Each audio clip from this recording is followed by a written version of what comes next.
Hola a todos hermanos, hoy día voy a hablar acerca de Dios, netamente de Dios.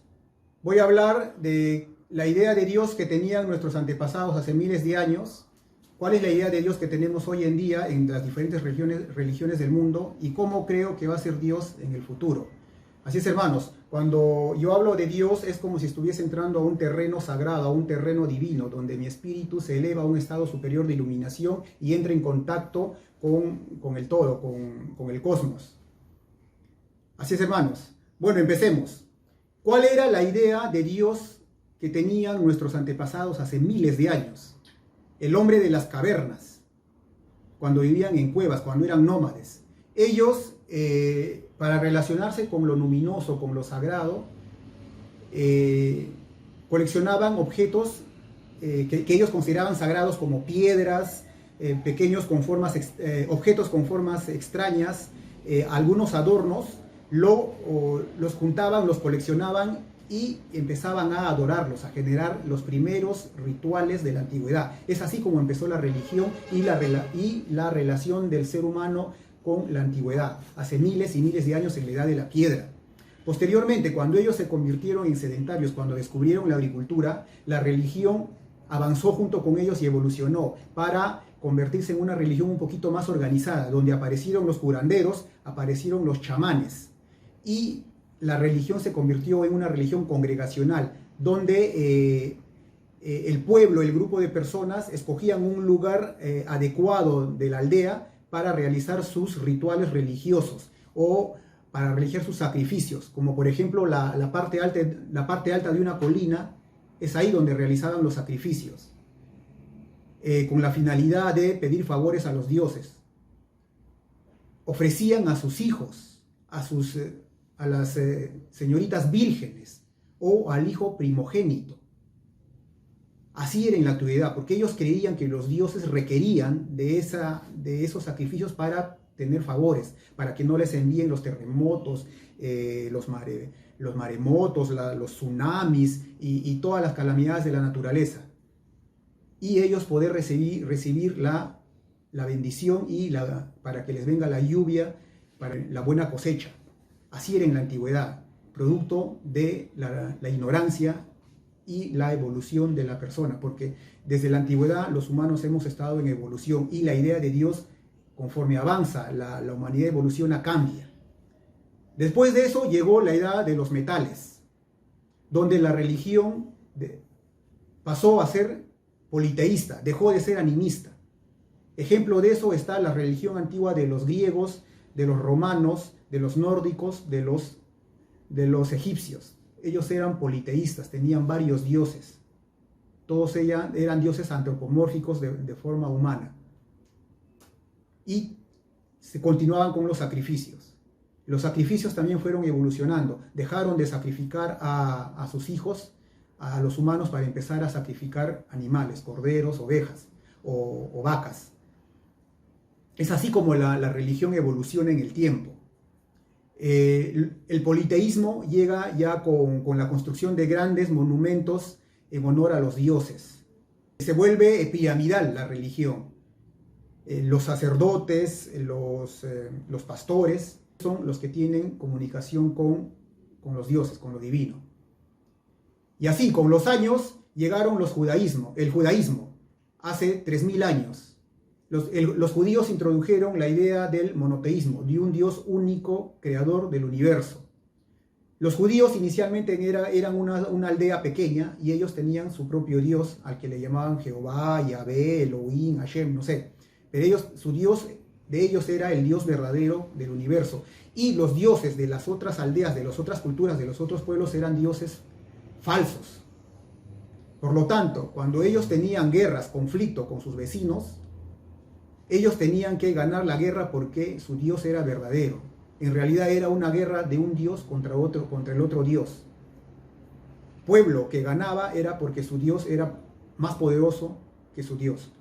Eso es la idea de los judíos y ese Dios ha llegado en la actualidad. Solamente que con el transcurso de los años la religión y el cristianismo lo ha ido adecuando. Pero si ustedes leen la Biblia van a encontrar que Jehová es un Dios guerrero, criminal, asesino, que le gustan los sacrificios.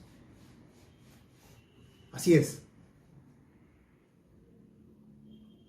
Las características de la religión monoteísta es que tiene un fundador, el ungido, el revelado, que Dios le ha revelado su deseo, su voluntad a través de un libro. Han escrito un libro sagrado que ha sido revelado por Dios. Y es jerárquica, es piramidal, donde la parte baja está el pueblo y la parte más alta está el sacerdote que tiene comunicación directa con Dios. Esa es la religión monoteísta que perdura hasta la actualidad. Y bueno, ¿y cómo creo yo o nosotros que puede ser en el futuro la religión? ¿Cómo creemos que va a ser? Nosotros en la actualidad, en el siglo XXI, somos producto de la globalización, el intercambio cultural entre Oriente y Occidente y Medio Oriente. La gente está empezando a producto de los viajes, del intercambio cultural, del Internet, la gente conoce más y empieza a hacer mezclas entre religiones. Antiguamente, que acá en Occidente, ¿qué se iba a hablar de la reencarnación? La reencarnación es un concepto de Oriente, pero los cristianos en la actualidad están mezclando el cristianismo con la reencarnación. Jesús nunca enseñó la reencarnación y la Biblia no habla de reencarnación, pero ya la gente de la actualidad está empezando a mezclar esos términos. En la actualidad, las personas se están alejando de las religiones y están buscando más el desarrollo espiritual personal, donde ellos han entendido que las religiones tradicionales ya no cubren con las expectativas que ellos buscan y por lo tanto están buscando el desarrollo espiritual interno. Ahora hay corrientes donde dicen que todos somos dioses, que tú eres un dios, que yo soy un dios, que la naturaleza es un dios. Tú puedes ser Dios, pero para ti mismo, en tu interior, en tu ser, para dirigir tu destino, tu desarrollo espiritual. Pero saliendo de ti, más allá de ti, existe un Dios superior, que es el Dios creador del universo, el Dios que lo ha creado todo, desde el inicio del universo.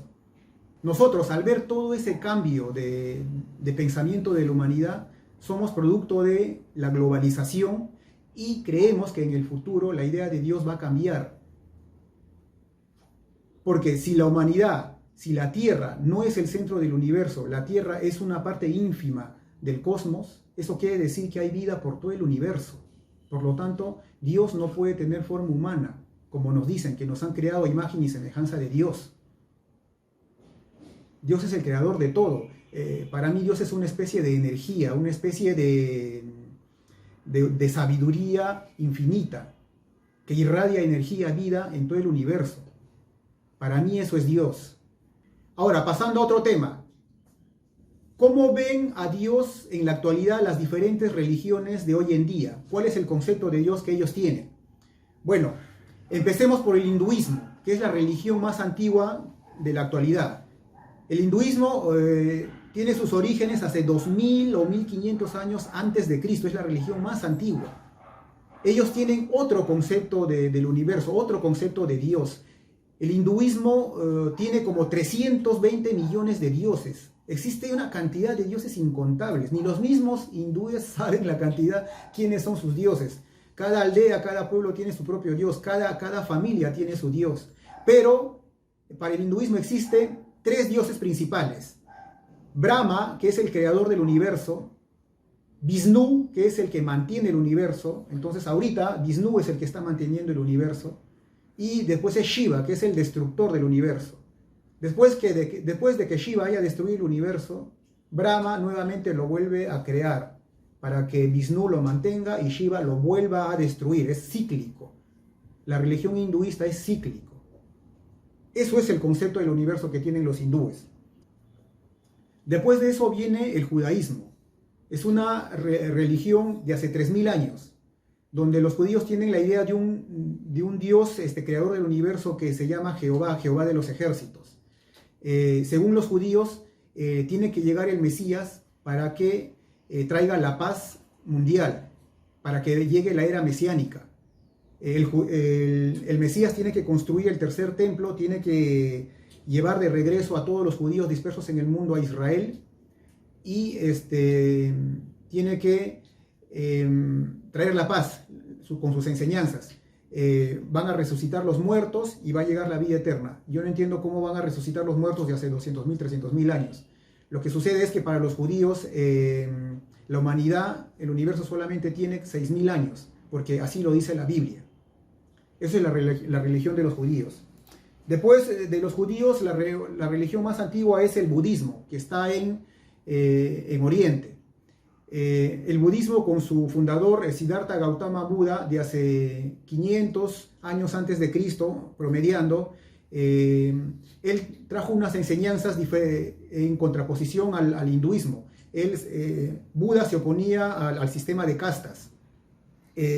Buda decía que no existía Dios, que el universo existe eternamente porque siempre ha existido. O sea, su preocupación de Buda no era buscar quién era el creador del universo. Si el universo existe porque así lo es, así lo está. El budismo busca la iluminación espiritual. Es decir, a través de las múltiples reencarnaciones y a través de la perfección del espíritu, llega a un estado de liberación, donde se alcanza el nirvana. Eso es el budismo, las vidas cíclicas, hasta en algún momento llegar a unificarse con el todo, que es el nirvana. Junto con el budismo está el jainismo, que es una religión muy similar al budismo, cuyo fundador es Mahavira, también hace 500 o 450 años antes de Cristo. La religión de los jainistas es muy parecida a los budistas. Ellos creen en la reencarnación y tampoco creen en un dios. Pero los jainistas son un poquito más estrictos en sus rituales. Los monjes jainistas, cuando caminan, barren el piso con la finalidad de no matar ningún insecto, ningún animal pequeño que esté en su sendero. En sus oraciones, en sus rituales, ellos usan tapaboca para no respirar ningún microorganismo, ningún animal pequeño volador que se puede introducir por las fosas nasales o por la boca. Así de respetuosos son los jainistas con la naturaleza. Ellos son vegetarianos y ellos dicen que la única forma de lograr la liberación del espíritu es venciendo nuestros enemigos interiores del ser humano. Así es la religión de los jainistas. Después de eso está el confucianismo, con su fundador Confuci, en español Confucio. El confucianismo es más como una filosofía de vida, donde Confucio enseñaba las normas culturales y de ética que debería tener la sociedad de esa época. Era una sociedad jerárquica, donde abajo estaba el pueblo y encima estaba el emperador, los reyes. Luego de la muerte de Confucio, sus sucesores establecieron una religión oficial del Estado chino, donde decían que los emperadores y los reyes son descendientes directos de los dioses. Por lo tanto, ellos son los encargados de gobernar y de dirigir a la sociedad. Yo lo veo más por intereses, por perpetuarse en el poder. Pero es así como acomodaron la religión del confucianismo a su realidad los antiguos chinos. Juntamente con el confucianismo está el taoísmo, con su fundador Lao Tse. Lao Tse enseñaba el Tao. El Tao lo es todo, es el camino, el sendero a lo divino, a la unión de lo material del ser humano con el cosmos, con lo divino, a la integración del todo. Eso es lo que enseñaba Lao Tse. También enseñaba el yin y el yang. El yin es lo femenino y el yang es lo masculino. No puede existir ni uno ni lo otro. Tienen que estar juntos, no pueden estar por separado, como por ejemplo la naturaleza, ¿no? Macho y hembra están juntos, no puede existir uno sin el otro. El día y la noche. Después del día viene la noche, las estaciones. Eso es lo que enseñaba Lao Tse, el yin y el yang, el equilibrio perfecto de la naturaleza del universo. Después de eso viene el cristianismo. Imagínense, el cristianismo es hace 2000 años. Jesús ni siquiera nacía y ya existía Confucio, ya existía Lao Tse, ya existía Mahavira, ya existía ya existía Buda. Todos ellos ya habían impartido sus enseñanzas y Jesús ni había nacido. ¿Qué nos enseña el cristianismo? Todos nosotros acá en Occidente hemos nacido bajo la cultura cristiana y nos han enseñado de que Cristo es el Mesías, es el Dios que vino a la tierra para llevarse nuestros pecados. Que Dios ha enviado a su Hijo acá a la tierra para redimirnos del pecado original. Entonces yo me pregunto y digo, si Jesús ha muerto por los pecados de la humanidad, pecado original que ha cometido Adán y Eva en el paraíso, y si yo digo, y si Adán y Eva nunca ha existido, Adán y Eva es producto de la imaginación de los judíos, porque los judíos que quisieron establecer el origen de la humanidad y se imaginaron de que había un paraíso, un Edén, y que los primeros humanos fueron Adán y Eva, y que la culebra parlanchina fue y tentó a Eva y le dijo que comiera del fruto prohibido. Y si nada de eso ha existido, ni la culebra, ni la manzana, ni el árbol del conocimiento, ni Adán ni Eva, no existe el pecado original. Entonces, Jesús, ¿a qué ha venido? Sería como una comedia la historia de Jesús. Es así. Ahora en la actualidad la gente está despertando, la humanidad está cambiando su forma de pensar y ya está viendo a la historia de Adán y Eva como ficción, como mitología. Y si Jesús ha venido y ha vivido y ha muerto respetando esa mitología, pues no tiene ningún efecto la vida y obra de Jesús. Eso es el cristianismo. Y que después de eso va a regresar Jesús a juzgar a los buenos y a los malos. A los malos supuestamente va a enviarlos al infierno, el infierno que ni siquiera existe, y a los buenos se los va a llevar al paraíso junto con él, el paraíso que tampoco existe. Porque el concepto de Dios que nosotros tenemos es diferente. No existe paraíso, no existe infierno, pero para el cristianismo sí. Porque era diferente la idea del mundo, del universo que ellos tenían en aquella época. Ellos pensaban que la tierra era el centro del universo, que el sol era el que giraba alrededor de nosotros, de la luna. Eso era todo. Y en función a eso hacían su teología. El judaísmo, el islam, el cristianismo es eso. Producto de la idea de una tierra que es el centro del universo y una tierra plana. Después del cristianismo viene el islam, con el profeta Mahoma, en el año 600 o finales del 500 después de Cristo. El Islam es la continuación del judaísmo y del cristianismo. Mahoma vino y estableció nuevas enseñanzas. Dijo de que Jesús no es Dios, que Jesús solo es un profeta y que el único creador del universo, el único Dios es Alá. Alá o Dios, que es lo mismo. Y Mahoma también enseñaba de que va a llegar un día del juicio final donde los justos serán enviados al paraíso con sus vírgenes, con sus doncellas, y los injustos, los malos, irán al infierno. Es parecido al cristianismo, las enseñanzas de Mahoma, pero con algunos matices, con algunas modificaciones. Pero en realidad casi es lo mismo. Después de eso está el sintoísmo, que es la religión tradicional del Japón. El sintoísmo no se sabe la fecha de fundación del sintoísmo, no se sabe quién lo fundó, es milenario. Ellos son animistas, ellos creen en los kamis, en los dioses de las fuerzas de la naturaleza. Para ellos, después de morir el ser humano, su espíritu no se va ni a un cielo ni a un infierno, se queda por ahí en el espacio rondando. Y ellos influyen en la vida cotidiana de las personas. Si por ejemplo un ser humano se porta mal, eso influye en que en los espíritus. Los espíritus se vuelven espíritus malignos. Y si el ser humano se porta bien, es una buena persona, el espíritu de sus antepasados se vuelve en buenas personas. Eso es la relación con los antepasados. Por eso los espíritus influyen en la vida y el comportamiento de los japoneses, de los sintoístas. Ellos tienen que estar bien para que sus espíritus también estén bien. Eso es la religión del sintoísmo. Y los sintoístas creen que el emperador japonés es descendiente directo de los dioses. Ellos en la Segunda Guerra Mundial se introdujeron en la Segunda Guerra Mundial con la seguridad de que ellos iban a ganar. ¿Por qué? Porque si el emperador japonés es descendiente de los dioses, la victoria es segura. Porque con Dios nadie puede. Entonces ellos dijeron que ellos tenían ganado la Segunda Guerra Mundial, pero no es así. Después de la Segunda Guerra Mundial, me imagino que el sintoísmo habrá cambiado esa idea de que el emperador es descendiente directo de los dioses. Después de eso está el sijismo, que es una religión mucho más reciente, de hace 500 años hacia atrás. El fundador del sijismo es el gurú Nanak. Ellos tienen una idea más moderna del cosmos. Ellos creen en la reencarnación y creen en la unión espiritual con Dios que se traduce en la salvación. Así es el sijismo.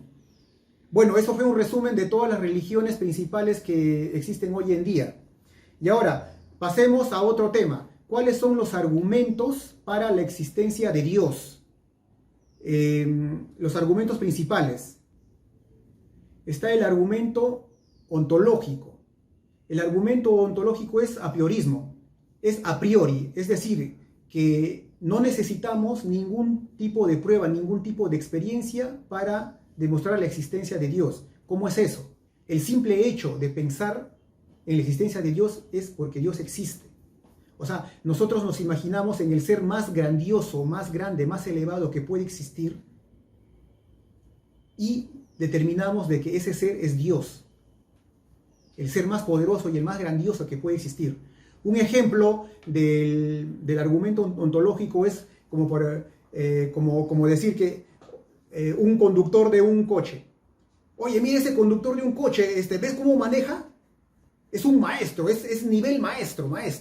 Y otra persona ahí viene y dice, no, yo conozco a otro conductor que maneja mejor que él. Maneja mucho mejor que él, que su nivel es de la de un genio de la conducción. Es un genio. Y viene una tercera persona y dice, no, ninguno de los dos lo supera al conductor, porque a otro conductor que yo conozco. El conductor que yo conozco ya es tan bueno que su nivel es nivel Dios. Nivel Dios. Ese es el argumento ontológico. Porque después del nivel de Dios ya no existe más.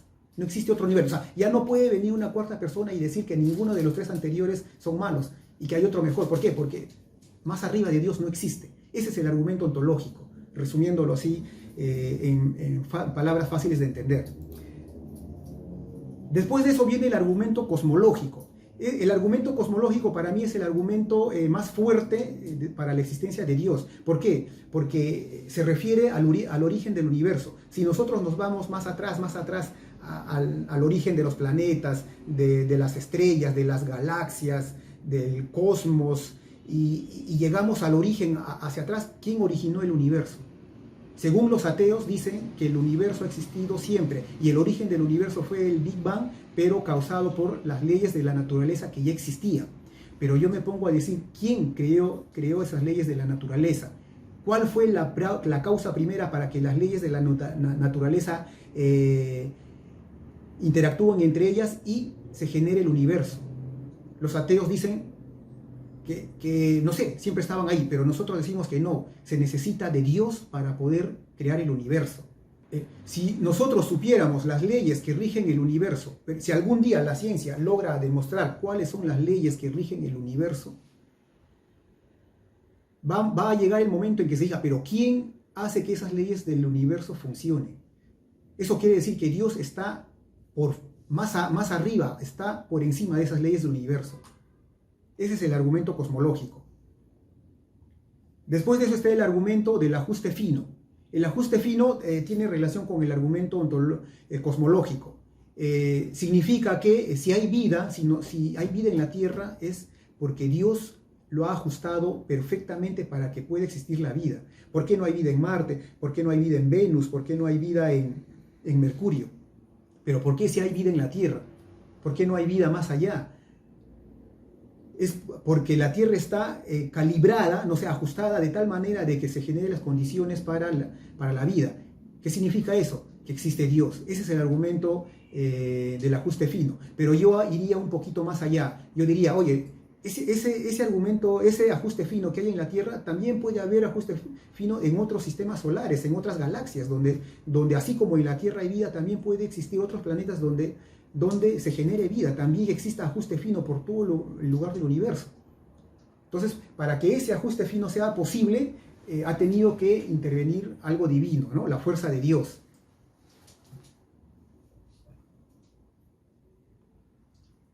Después viene el argumento moral. Para mí el argumento moral es uno de los argumentos un poco más débiles, más endebles.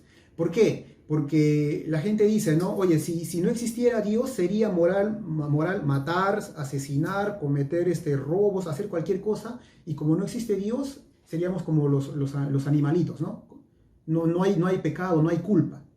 Ese es el argumento moral. Pero lo que sucede es que el argumento moral ha ido evolucionando conforme pasa el tiempo. ¿Por qué? Porque en la antigüedad era moral tener esclavos. Era normal hacer sacrificios. Y así. Pero en la actualidad ya no es moral tener esclavos ni hacer sacrificios de los humanos. Pero en la antigüedad sí. Entonces, eso quiere decir que la moralidad va evolucionando, va cambiando. Hoy en día tenemos ciertos estándares morales que los creemos correctos, pero de repente de acá a 1000 o 2000 años, cuando la humanidad evolucione, lo que creíamos que hoy día es moral, quizás en el futuro no lo sea, o evolucione o cambie. Entonces el argumento moral está en evolución constantemente. Otro argumento es el argumento del consenso universal. Donde tú vayas, cultura que haya existido, cultura que conozcamos, siempre han tenido la idea de Dios. En todos los idiomas, en todos los rincones del mundo existe la idea de Dios. ¿Qué quiere decir eso? De que Dios existe en todas las culturas. En todos los idiomas existe la palabra Dios. Si Dios fuese irreconocible en algunas culturas, en su idioma no existiría esa palabra Dios. Ese es el argumento del consenso universal, porque donde vayamos, la gente tiene la idea de Dios. Es decir, la idea de Dios está generalizada y por default Dios existe. Ahora, yo podría decir que existe otro argumento, ¿no? Del argumento evolutivo, que es la evolución, porque sabemos que todo evoluciona, que los humanos estamos en evolución de hace miles y miles de años. Estamos en constante evolución y vamos cambiando nuestra forma de pensar, nuestra forma de ver a Dios, nuestra forma de ver a las religiones. Todo eso cambia. Y la forma como vemos hoy en día la religión, de acá a 1000 o 2000 años, va a cambiar o puede cambiar. Porque todo está en evolución, todo es cambiante.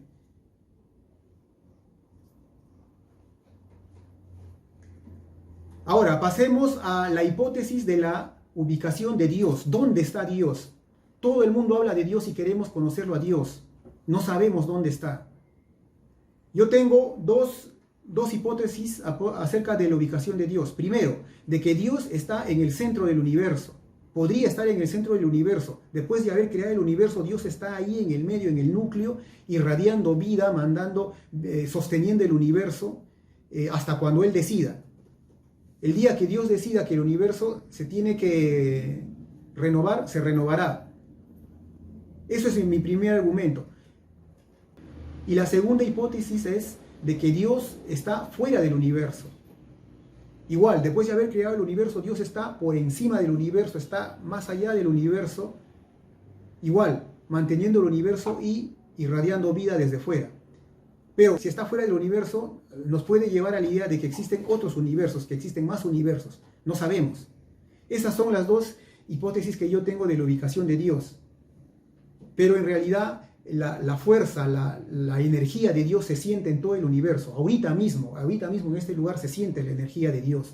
Por todos lados, por donde caminemos, se siente la energía de Dios. Por donde se respire vida, ahí está la energía, la fuerza protectora, la inmensidad de Dios. Ahora, toda teología ha de cambiar. ¿Por qué digo eso? Que toda teología ha de cambiar. Por una simple razón, porque estamos viviendo en un cambio de era, digamos, de un cambio de pensamiento de la humanidad, donde las culturas que eran anteriormente separadas y que se odiaban entre cultura y cultura, en la actualidad todavía existe un poco de eso, y existe todavía, hay que reconocerlo, pero estamos viviendo una época donde todas esas culturas están empezando a unificarse, están empezando a englobarse, producto de la globalización y del cambio de era. Estamos entrando a la era de la conquista espacial. Por lo tanto, las religiones tienen que cambiar también. Ya no podemos entrar a una nueva era con esas religiones arcaicas caducas, con enseñanzas obsoletas. Se necesita una nueva religión con enseñanzas modernas que engloben a todo el mundo, a todas las culturas, a todas las religiones del mundo. Estamos en eso.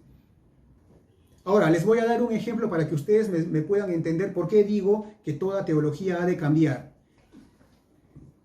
En la antigüedad, nuestros antepasados hacían teología de la siguiente manera. Ellos en las noches salían y se conectaban con el cosmos, con el infinito. Veían las estrellas, la luna, las estrellas y se ponían a filosofar, a hacer teología y decían: qué grande es la creación de Dios. En el día nos alumbra el sol, en la noche la luna, y las estrellas están ahí colgadas en el cielo para adornar la oscuridad, porque un cielo sin estrellas sería feo, oscuro. Para eso están las estrellas. Ellos creían que las estrellas estaban colgadas en el cielo. ¿Por qué? Porque la idea de ellos era que arriba del cielo había agua, porque llovía. ¿De dónde cae la lluvia? Del cielo. Eso quiere decir que en el cielo hay agua. Nosotros, los mortales, estamos en la tierra, que la tierra está rodeada por sus 4 lados de agua. Nos vamos al mar, nos introducimos al mar, alta mar, encontramos un abismo y nos caemos. Ahí están los monstruos marinos y todo eso. Y excavamos la tierra y encontramos agua. Por lo tanto, arriba hay agua. Nosotros estamos rodeados por agua. Y debajo de nosotros hay agua. De esa manera ellos hacían su teología y lo dejaron por escrito. Si ustedes leen la Biblia, se van a dar cuenta de lo que estoy hablando es así como ellos creían que era Dios. Y en función a eso, hicieron toda su teología. Para ellos, la tierra era el centro del universo, que todo giraba alrededor del universo. Y la Biblia misma lo dice así. Aquel que hablaba lo contrario era declarado hereje. Hasta ahorita, no más, hace 500 años, hace 100. Y todavía hay algunas personas que dicen que creen que lo que dice la Biblia es la verdad, la verdad absoluta. Así de sesgados hay gente cristiana, ultra religiosa, así de sesgados tienen ese concepto. Para ellos no hay mejor libro que la Biblia. Puede existir cualquier libro, lo que sea, pero ninguno de ellos puede estar por encima de la Biblia. Así dicen ellos. Entonces, ¿cómo hago yo la teología? Yo hago lo mismo que nuestros antepasados. Yo en las noches, cuando era niño, o también ahora, salgo y me conecto con el cosmos, con el infinito. Y lo mismo que hacían nuestros antepasados. Mira, qué grande es la creación de Dios. Qué hermoso. En el día está el sol y en la noche la luna. Pero mi conocimiento es diferente. Ahora yo ya sé que la tierra no es plana. Yo ya sé que la lluvia es de las nubes. Yo ya sé que abajo, si encontramos agua, es en la corteza de la superficie terrestre. Más abajo está el núcleo de la tierra. Ya sé que la tierra es redonda.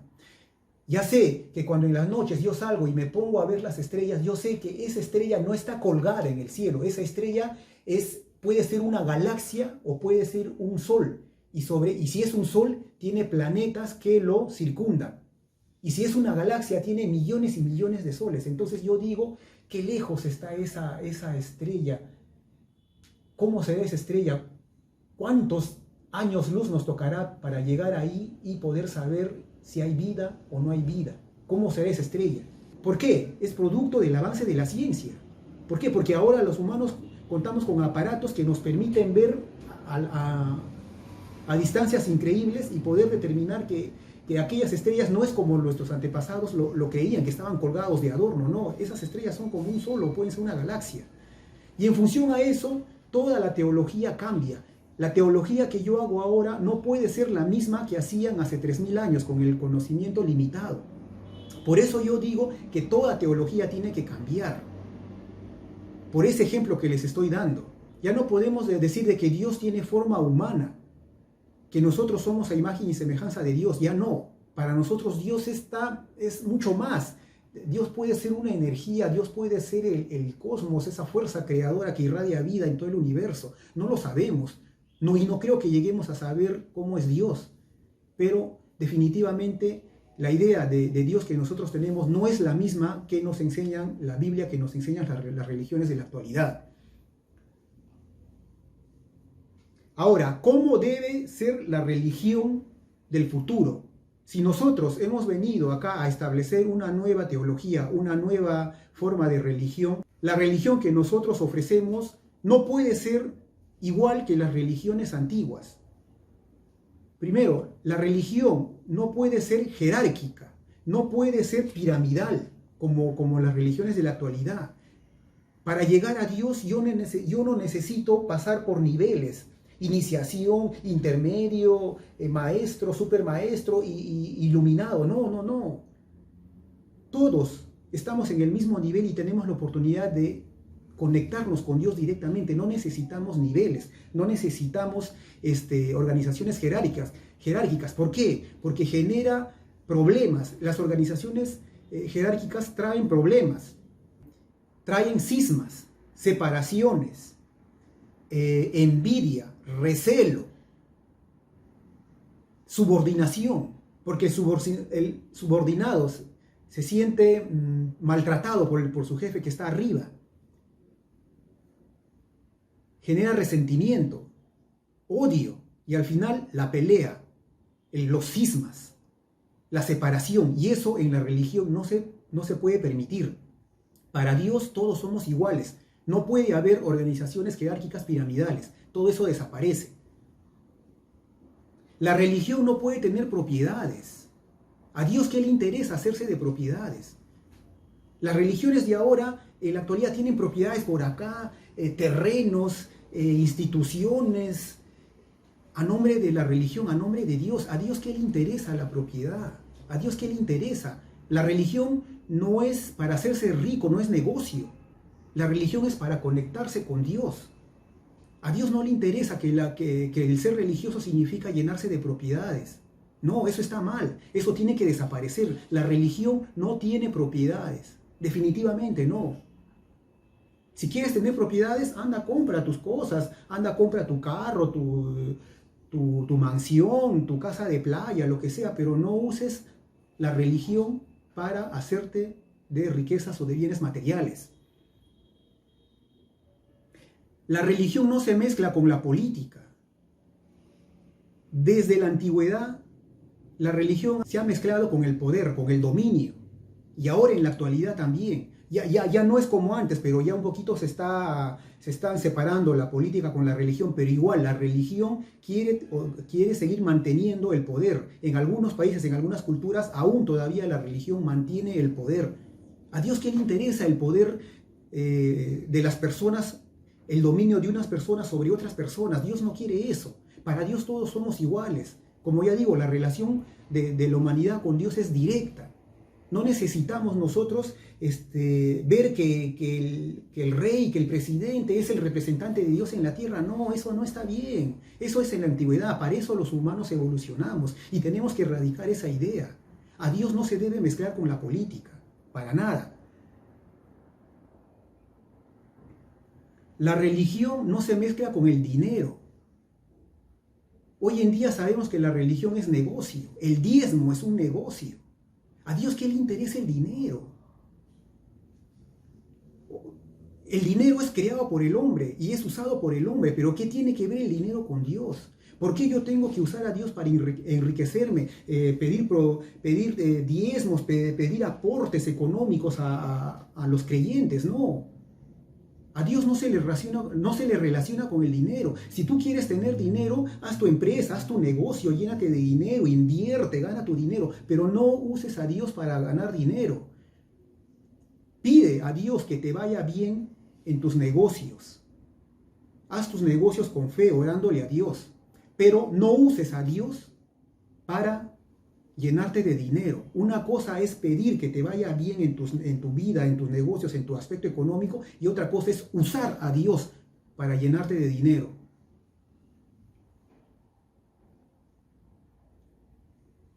En la religión no se usa para hacer guerras, no existe guerras. ¿A Dios qué le interesan las guerras entre humanos? ¿Cómo es posible que usen a la religión para matar a otros seres humanos? Eso está mal, eso es producto de la gente arcaica, de la gente que aún no ha evolucionado. Todas las guerras que ha habido a lo largo de la historia de la humanidad lo han relacionado con la religión y han dicho que nosotros vamos a la guerra y vamos a ganar. ¿Por qué? Porque tenemos el favor de Dios de nuestro lado. Dios no quiere que su hijo, su creación, que es la humanidad, los hombres, estén matando a sus hermanos. Es como si el papá ve que sus dos hijos están peleándose. Imagínate que si soy papá de varios hijos y que mis hijos se maten entre ellos, es lo mismo que Dios. Si nosotros somos creación de Dios, a Dios no le gusta que nos estemos matando entre nosotros. La guerra tiene que desaparecer. Eso es un comportamiento arcaico. Todavía hay guerras religiosas. Va a llegar el día en que desaparezca todo eso. Bueno, hermanos, ya para terminar, el último tema. La gente dice, ¿dónde está Dios cuando se lo necesita? ¿Por qué hay tanta injusticia? ¿Por qué hay hambre? ¿Por qué hay tanto sufrimiento? Las enfermedades. ¿Por qué? ¿Dónde está Dios? Y los ateos aprovechan eso para decir, es porque Dios no existe. Porque Dios no existe. Porque si Dios existiera, desaparecería el mal, el hambre, la injusticia, todo desaparecería. ¿Qué responden los religiosos ante eso? Los religiosos dicen que si existe el mal, el sufrimiento, el hambre, es porque es un mal menor para llegar a un bien mayor. Es porque la gente se ha separado de Dios. El día que la gente vuelva a Dios, recién va a desaparecer todo eso. Eso es lo que los religiosos piensan. Pero yo tengo otro concepto de eso, otra interpretación. Yo digo que si existe el mal, la pobreza, las enfermedades en el mundo, es porque los humanos estamos en una etapa evolutiva, porque la evolución es parte del designio de Dios. En algún momento la humanidad va a evolucionar lo suficiente, se va a unificar en una sola hermandad mundial y va a desaparecer la pobreza, el hambre. Las enfermedades aún van a seguir existiendo porque las enfermedades es producto de la evolución. Si los humanos estamos evolucionando para en algún momento convertirnos en seres superiores, en seres casi perfectos, iluminados, ya es el coste de nuestra evolución. Es el coste, el precio que tenemos que pagar para en algún momento los humanos poder erradicar todo el sufrimiento, todo el mal y la pobreza. Va a llegar el momento en que la humanidad se convierta en una sola unidad, en una sola hermandad, donde todos nos veamos por igual, sin discriminación, sin barreras políticas, sin barreras religiosas, sin barreras económicas. Y va a ser posible que la ayuda llegue a todos los rincones del mundo.